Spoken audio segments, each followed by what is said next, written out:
Hola, hola, mis queridas y queridos amigos. Bienvenidos a la segunda parte. Estamos contando mi testimonio de cómo conocí y llegué a la Iglesia de Cristo.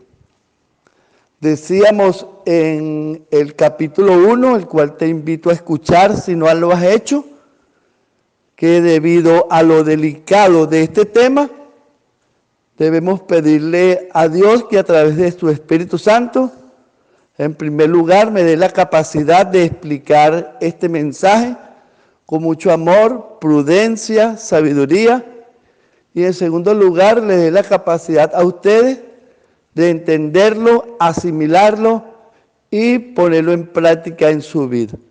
La intención de este tema no es criticar ni traer pleitos, contiendas, mucho menos para que cambies de religión, de iglesia.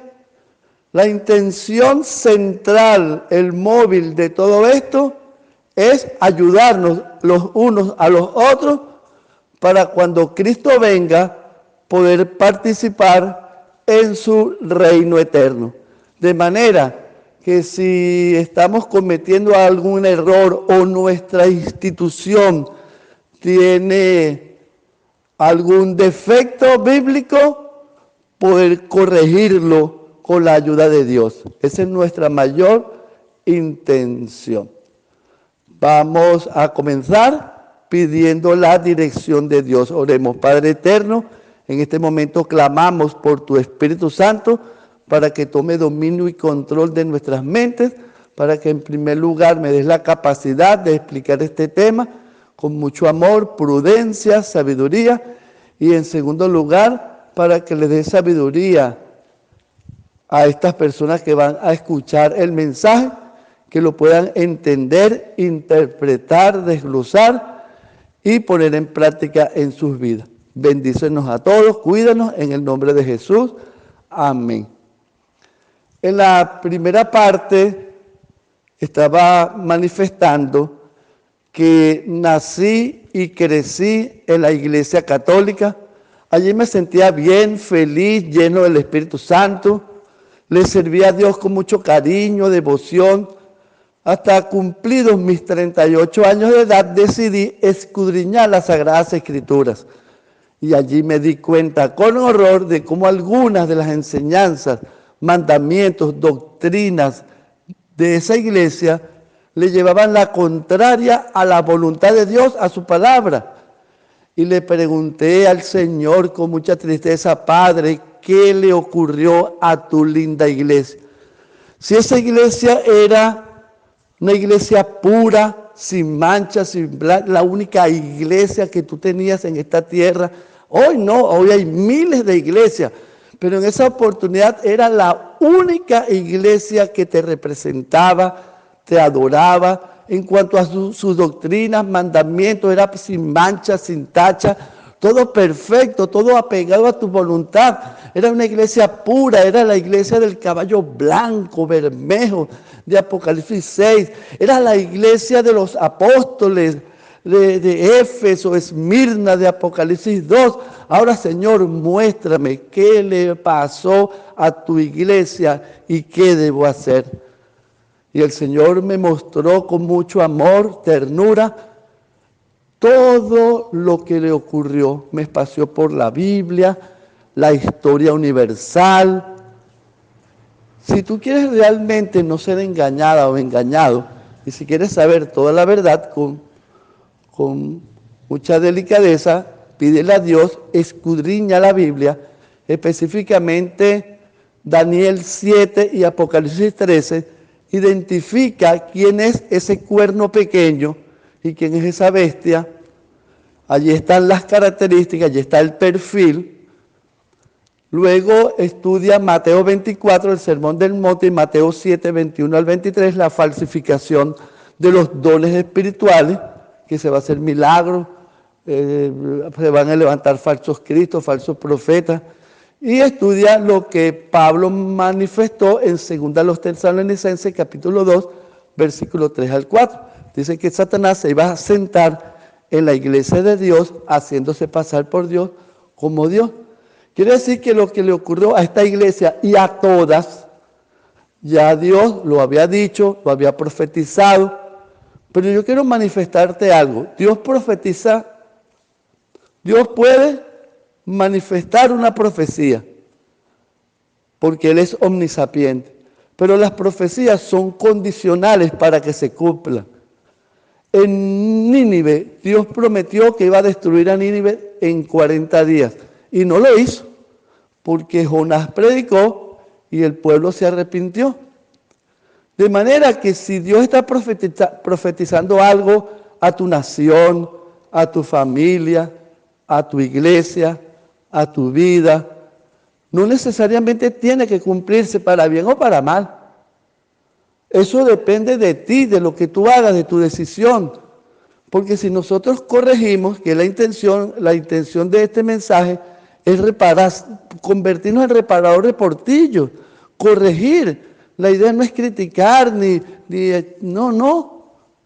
Entonces, para eso estamos aquí, para ayudarnos unos a los otros. Y decíamos entonces que este cuerno pequeño nació en la cuarta bestia con 10 cuernos, y decíamos pues que lo que Daniel está queriendo decir, que este cuerno se levanta, este poder es un poder, porque los cuernos y las bestias no son hombres, son poderes. Entonces este poder se levanta en la cuarta bestia, por lo tanto es europeo, romano. Él no es asiático ni ruso, porque si no se tendría que levantar en la quinta bestia. Tampoco es de Babilonia, porque si no se levantaría en el león con alas. No es griego, porque si fuese griego se hubiese levantado en el leopardo con las 4 cabezas. Es romano y se levanta después del año 476, después de la caída del Imperio Romano, porque cuando cae el Imperio Romano, Europa se divide en 10 reinos, 10 cuernos, 10 países, que son los ostrogodos, visigodos, los vándalos, los euros, los lombardos, lo que hay es Europa, Francia, Italia, Inglaterra. Y después que surge Inglaterra, Francia, Italia, es que se levanta el cuerno pequeño en Roma. Y dice allí, además, el perfil, dice en Apocalipsis, yo en la primera parte dije Daniel 13, no, es Apocalipsis 13, dice en el versículo 3, dice que va a ser un poder perseguidor, va a sufrir una herida de muerte. Todos los imperios que cayeron no se levantaron más. Este no, Apocalipsis 13:3 dice que este cuerno pequeño o bestia va a recibir una herida de muerte, pero va a resurgir nuevamente. Además dice que va a perseguir el pueblo de Dios, va a hablar blasfemia, va a hablar grandes cosas, va a levantarse contra el Altísimo. ¿Y qué es blasfemia? Ya dijimos que blasfemia, según a la Biblia, Juan capítulo 10, versículo 33 y Marcos capítulo 2, versículo 7, es cuando un hombre dice tener, o una institución, dice tener poder para perdonar pecados en esta tierra. O cuando se hace el vicario de Dios, el intercesor, toma el poder del Espíritu Santo. De manera que este poder, este cuerno pequeño, ese poder no es un país como Roma, Babilonia, no, es un poder eclesiástico, porque el único poder que dice que tiene, el único poder que dice tener la facultad para perdonar pecados no son los poderes políticos, son los poderes religiosos. De manera que hay que buscarlo dentro de la religión. Hay gente que dice, mira, que el chip, que no, nosotros tenemos que tenerle miedo, no es a lo físico, no es a la muerte física, sino a la muerte espiritual. Bien, ahora, luego, Dios me va diciendo que en Apocalipsis 17 y 18, que cuando una iglesia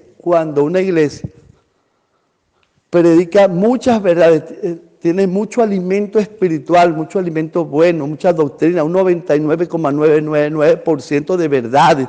Predica sermones que te hacen llorar, pero sermones de Cristo que te levantan, te estremecen, te ayudan, porque acuérdate que cuidado con esto, porque Satanás también ayuda.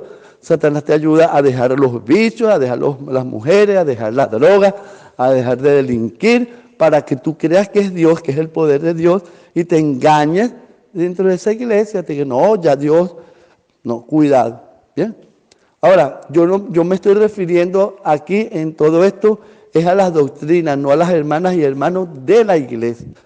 En todas las iglesias hay hijos sinceros que se van a salvar, y hay personas que cuando Cristo venga, que ni siquiera pertenecen a una iglesia y también se van a salvar. Por ejemplo, el ladrón en la cruz, las personas que viven en el África, que nunca han conocido el cristianismo. Dios va a ver el corazón, Dios va a ver las intenciones, los motivos. Entonces, ¿qué ocurre con esto? ¿Qué ocurre? En Apocalipsis 17 y 18 dice que cuando una iglesia tiene muchas verdades, mucho alimento espiritual, muchos sermones de Cristo, de su amor, de su misericordia, de su perdón, pero tiene un errorcito, esa iglesia es Babilonia, confusión, y Dios te manda a salte de Babilonia para que no seas partícipe de ese error. Apocalipsis 18, 4. Y te lo voy a poner un ejemplo.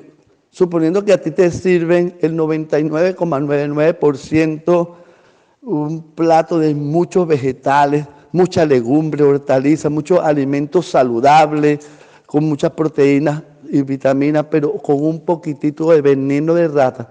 Si tú te comes eso, vas a morir físicamente. Lo mismo ocurre en la vida espiritual.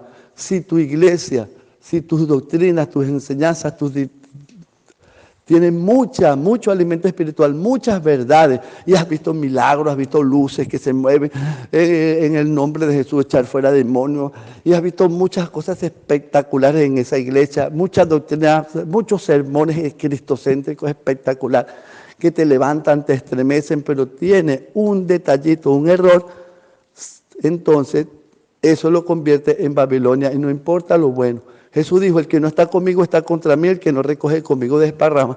Y Santiago capítulo 2, versículo 8 al 11, el que guarda todo, el que tiene todo correcto, pero ofende en un punto, se hace culpable de todo. La doctrina de Cristo, la iglesia de Cristo es imperfecta, porque está siendo gobernada por seres humanos imperfectos. Pero las doctrinas, los mandamientos, la liturgia, las enseñanzas tienen que ser puras, blancas, cristalinas, porque eso está dirigido por Dios y apegado a la Biblia. De manera que no puede haber error. Y si lo tiene, solamente la intención es corregir, reparar ese portillo. Bueno, entonces ya sabemos entonces la condición, Dios nos advirtió, ya estaba profetizado de esas iglesias que se levantarían iglesias, que estarían pues, Satanás trataría de destruirle sus doctrinas, sus enseñanzas, de pervertirlas, para que tú le lleves la contraria a Dios y te pierdas. Entonces yo salí de Babilonia, entré a la iglesia Pentecostés conservador, bajo el concilio de Miret, todo bajo la dirección del G12, Cacholuna, Benijín, y aquí está, en Venezuela estaba siendo liderada por el pastor que murió en un accidente, Eleazar Varela. Entonces, vi pues con cómo hacían los milagros, no había imágenes, no se confesaban los pecados a un hombre, le ponían la mano en la cabeza y la gente se caía con poder. Hasta que yo pregunté, bueno, ¿por qué se llama Pentecostés? Bueno, en honor a Hechos capítulo 1, versículos 7, 8 y Hechos 2. Entonces yo me puse a escudriñar la Biblia y allí vi con horror de cómo había problemas también en esa iglesia, porque cuando se derramó el poder, el Espíritu Santo, ¿cómo estaba la iglesia? Su doctrina, mandamientos, enseñanzas, una sola fe, un solo bautismo, todo perfecto. Y la feligresía, ¿cómo estaba? Unánime, juntas, compartían el pan, vendían sus posesiones, confesaban los pecados. Y ahora, ¿cómo está esa iglesia que dice tener ese poder? Dividida una Pentecostés libre, Pentecostés conservador, Pentecostés solo Jesús, Pentecostés carismático. Se pelean, hay pleitos, hay contiendas, hay competencia, Hay algunos pastores enriqueciéndose con la fe, engañando, diciendo que tienen el poder y compran silla de ruedas y le pagan a una persona para que se hagan el paralítico y en una campaña cristiana. En el nombre de Jesucristo, levántate. Y es pura mentira, se presta. Personas que le ponen la mano en la cabeza y se han caído, se han partido la cabeza. En Puerto Ayacucho, Venezuela, una señora embarazada cayó, abortó y murió el niño. Metiendo salsa dentro de la liturgia, salsa, merengue, vallenato, bachata, música, no la letra de música que ha sido evaluada por neurólogos y eso trae problemas en los jóvenes de adulterio, de drogas, de suicidio. ¿Cómo vamos a meter esa iglesia que está dañando, esa música que está dañando el mundo? Vamos a adorar a Dios. Yo no creo en eso. Y entonces la idea es, hermanas y hermanos, vamos a evaluar y a corregir. Entonces yo salí y dije, bueno, Señor, ¿cuál es tu iglesia verdadera? Y me mostró Apocalipsis 14, versículo 12. Aquí está la paciencia de los santos, los que guardan los mandamientos de Dios. Y entonces la iglesia hay que tener claro cuáles son los mandamientos y ver si la iglesia los guarda. Y si no los guarda, corregir.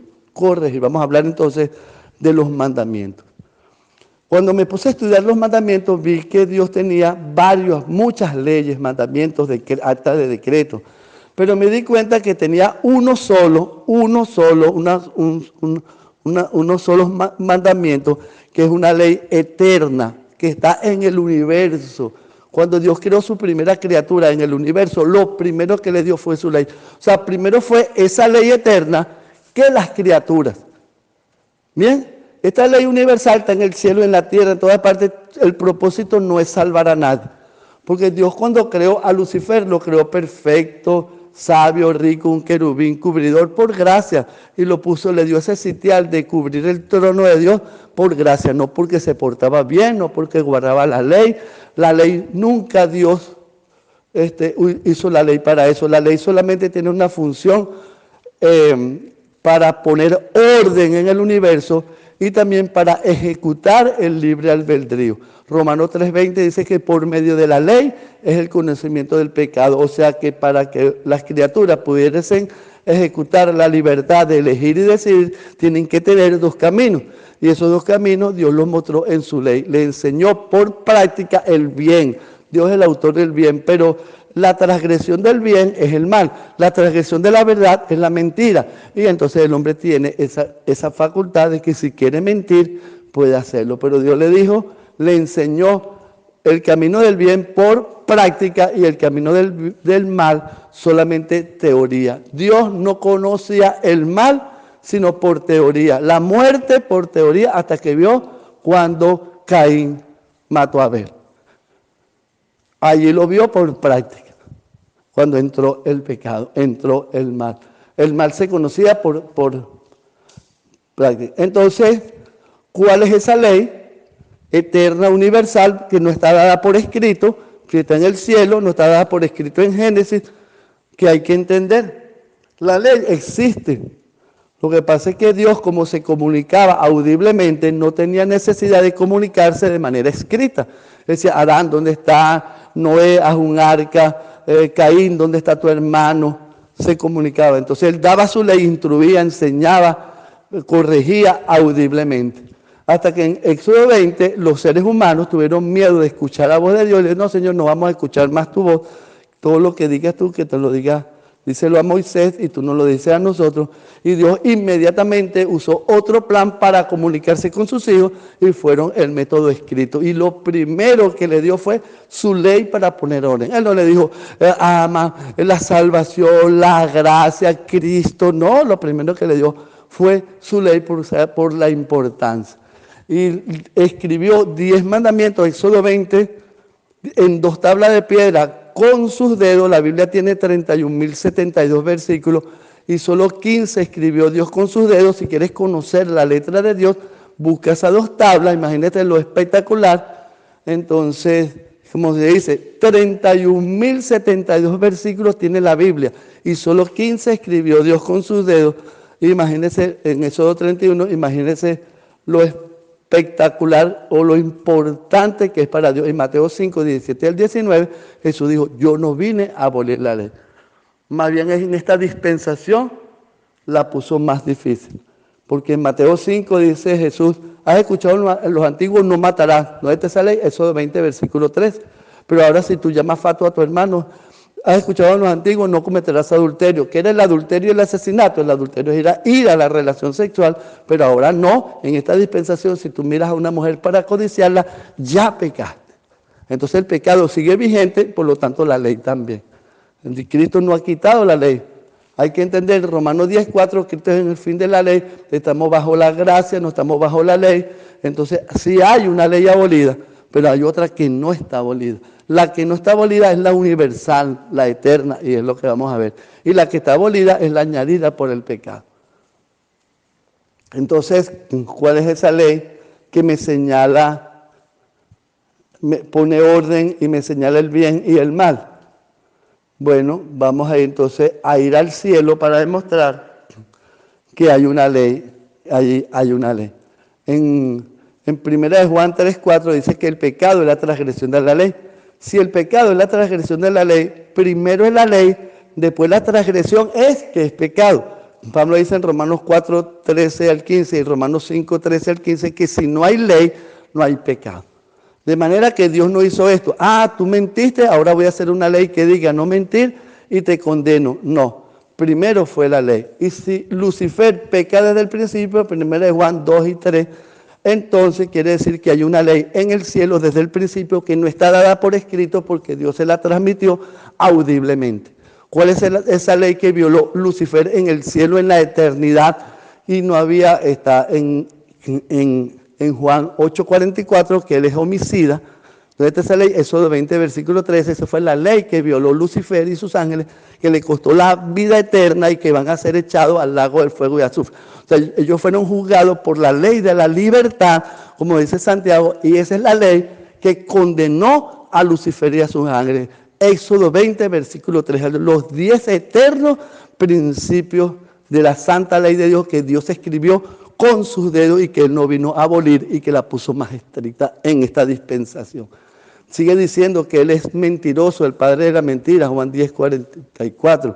Que ley violó, Éxodo 20, versículo 16, no levantar falso testimonio. Ezequiel 28, Isaías 14, Él codició el trono de Dios. Que ley violó, Éxodo 20, versículo 17, no codiciar. También en Mateo 4 en el desierto, él tentó a Jesús, le dijo, te daré todos los reinos si postrado me adorares. ¿Qué ley violó? Éxodo 20, versículo 3, estaba pidiendo adoración y la adoración solo para Dios, violando el primer mandamiento de la santa y eterna ley de Dios. Ahí estamos. Además también lo encontramos aquí en Génesis 2, 1 al 3, encontramos el santo sábado de Jehová, que Dios lo bendijo y lo santificó, se lo dio a Adán y Eva no eran judíos, y la semana de la creación tiene razón de ser es por el sábado. Si quitamos el sábado, mutilamos la semana de la creación, porque el sábado está dado la semana. Y si tú comparas Éxodo 20, versículo 11, con Génesis capítulo 2, versículo 3, es el mismo santo día de reposo. Dios lo ratificó en Éxodo 20, pero ya estaba. Y se guardará en la eternidad. Es una ley eterna. Isaías 66, los 3 últimos versículos, dice que en la tierra nueva se guardará el sábado. Y que Jesús dijo, yo no vine a abolir la ley, ni una jota, ni una tilde, hasta que no pase cielo nuevo y tierra nueva. Y no ha pasado cielo nuevo, ni tierra nueva. Y lo vemos en el Nuevo Testamento, Romanos 7:7. Pablo dice, yo no sabía que codiciar era pecado hasta que fue a la ley. Estamos en la dispensación de la gracia. ¿Qué ley está viendo Pablo? Éxodo 20. ¿Y qué está diciendo? Que codiciar es pecado. Y Santiago capítulo 2, versículo 8 al 11 dice que el que transgrede un solo mandamiento se hace culpable de todo, porque el que dijo no matarás, dijo no cometerás adulterio. ¿Qué ley está viendo Santiago? Que si yo las violo en un punto soy pecador. Y si no confieso mi pecado y no llevo el pecado al trono de la gracia, me hago pecador. Santiago está viendo Éxodo 20, versículos 13 y 14, no matar y no adulterar, la misma ley que violó Lucifer, la eterna, la que te convierte en pecado. Pero después que el hombre peca, Dios establece otra ley que no está en el cielo, ni estará, ni solamente es circunstancial. ¿De dónde viene esa ley? En Génesis capítulo 3, versículo 15, cuando Adán y Eva pecaron, Dios prometió una simiente que es Cristo para poder salvar, darle salvación, restauración a los seres humanos. Y esa salvación, Él promete la simiente que es Cristo, pero mientras no viene esa simiente, Jesús añade otra ley que es el sistema de sacrificio, una ley ritual. Que cuando las personas violaban la ley eterna, eran pecadores, tenían que ir, estaban bajo la ley, tenían que ir a la ley de Moisés, la que Dios le dio a Moisés en el Sinaí, y Moisés escribió en un libro, la escribió en un libro. Ese es bajo la ley, ese es el viejo pacto, el pacto de la ley, porque las personas cuando violaban la ley eterna tenían que ir a la ley del viejo pacto. Y ahí le decían, tienes que llevar un corderito, la circuncisión, el ojo por ojo. Ahí le decían, lleva el corderito, ponle la mano en la cabeza, el pecador confiesa su pecado, le transmite el pecado simbólicamente al corderito, la paga el pecado de la muerte y tenía que morir. Si no hay derramamiento de sangre, no hay perdón de pecado, pero resulta que en el viejo pacto era un cordero animal quien tenía que morir, que prefiguraba, era la sombra de lo que había de venir, que es Cristo. Entonces el sacerdote intercedía por el pecado y ahí está, de manera pedagógica, a través de esa ley, nos enseñaba el futuro sacrificio de Cristo y la administración sacerdotal de Cristo en el cielo. Hebreos 2, 7 como nuestro sumo sacerdote. Entonces eso era lo que quería mostrar Dios y esa ley se guardó durante 4000 años. Cuando Cristo vino, murió y resucitó, el velo del templo se rasgó. Esa ley quedó abolida, Romanos 10:4, Cristo es el fin de la ley, ya no estamos bajo la ley, estamos bajo la gracia, ya vino la gracia que es Cristo, vino la realidad que es Cristo, el Cordero de Dios que quita el pecado del mundo, Juan capítulo 1, vino la realidad. Entonces ahora cuando pecamos, ya no tenemos que ir a ese cordero animal porque ya yo no estoy bajo la ley, ya Cristo es el fin de esa ley, sino que yo voy a la gracia que es Cristo y Él intercede por mi pecado. Lo mismo que se hacía en el viejo pacto, se hace en el nuevo pacto, pero el nuevo pacto tiene más garantía porque es la realidad. El viejo pacto es mejor, tiene más, porque ya Cristo entró en el lugar santo y ya intercede y no es. Por eso es que este pacto en esta dispensación es mejor, pero en esta dispensación la ley no está abolida, porque el hecho de que la ley, Romanos 3:20, Efesios capítulo 2, versículos 8 al 11, porque por gracia soy salvo por medio de la fe, no por obras para que nadie se gloríe, pero somos hechuras suyas creados en Cristo Jesús para buenas obras. El hecho de que la ley no tenga función salvadora, eso no quiere decir que está abolida. Jesús dijo, yo no vine a abolir la ley, Romanos 3:31, por la fe invalidamos la ley en ninguna manera. La ley está vigente, solo que ella no tiene función salvadora. Nosotros vamos a ser salvados por la gracia, pero juzgados por obras. ¿Cuáles son esas obras? La que hizo Cristo viviendo en mí, porque cuando Cristo me salva, también me transforma. Hay una segunda parte.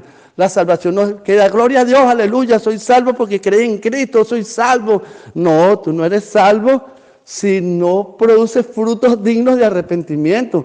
Si tú sigues viviendo una vida llena de pecado, de adulterio, de fornicación, de vicio, de mal carácter, celo, envidia, orgullo, si sigues viviendo tu vida, no, Cristo te sana, te transforma. Hay un cambio radical en ti, un nacimiento del Espíritu, Juan capítulo 3, versículo 5. Hay un impulso de un corazón que ha sido salvado por la gracia, amas a tu prójimo, amas a tus enemigos, no eres indiferente frente al dolor humano, la tragedia humana, aportas, ayudas, atiendes las necesidades, visitas a los enfermos, todo por el amor a Cristo, no para salvarte, sino para que...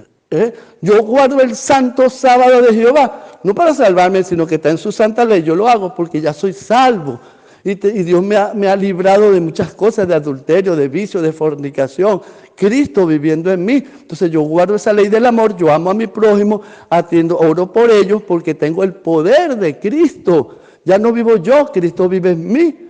Entonces Dios me da su ley, ¿no? Pero ¿cuál ley? No la ley ritual. Cuando Cristo vino, Levítico 23 está abolido. Son las leyes de la ceremonia. Y esas leyes ceremoniales tenían 7 sábados ceremoniales, que son los sábados abolidos de Colosenses capítulo 2, versículo 13 al 17, que el acta de los decretos, que era contrario a nosotros, Cristo la clavó en la cruz, por lo tanto nadie nos juzgue en comida, bebida, días de fiesta y lunas nuevas.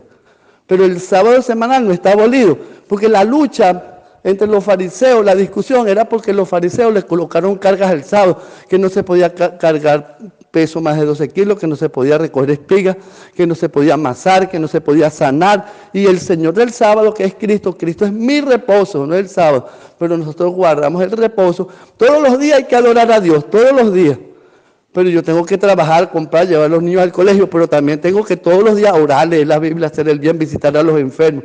Pero el sábado dejo de planchar, cocinar, lavar y prestar para dedicarme al trabajo solamente, me hizo para dedicárselo al Señor. Él lo santificó, lo apartó para Él desde la creación y yo lo guardo por amor, no para salvarme. Entonces, si no lo guardo, no hay verdad en mí, por el fruto lo conoceréis. Juan 5 dice que los que están en los sepulcros oirán mi voz, unos resucitarán para vida eterna, los que hicieron lo bueno y los que hicieron lo malo para condenación. Y Mateo 25, tuve hambre y no me diste de comer, irás al fuego eterno, junto con los adúlteros, fornicarios, asesinos. El infierno va a estar lleno de personas que no eran malas, sino que no fueron convertidas por el Señor, transformadas, porque cuando Cristo me salva, me transforma y es una visión distinta hacia el prójimo. Bien, entonces la discusión era que el Cristo del Señor del sábado enseñó, Él le dijo al hombre del paralítico, Juan 5 y Juan 9, levántate, toma tu camilla y anda. Cuando vieron los fariseos, vieron al paralítico con la camilla que pesaba más de 12 kilos, mira, ¿qué haces con esta camilla? Eso es pecado. No, el Señor del sábado me dijo que yo la podía cargar, no era pecado, pero para los judíos sí. Y esa era la discusión cuando Jesús en Mateo 12 iba a curar al hombre de la mano seca. No se puede hacer el sábado, no, es lícito hacer bien el sábado. Esa era la discusión, no es que el sábado estaba abolido, no es que la ley estaba abolida.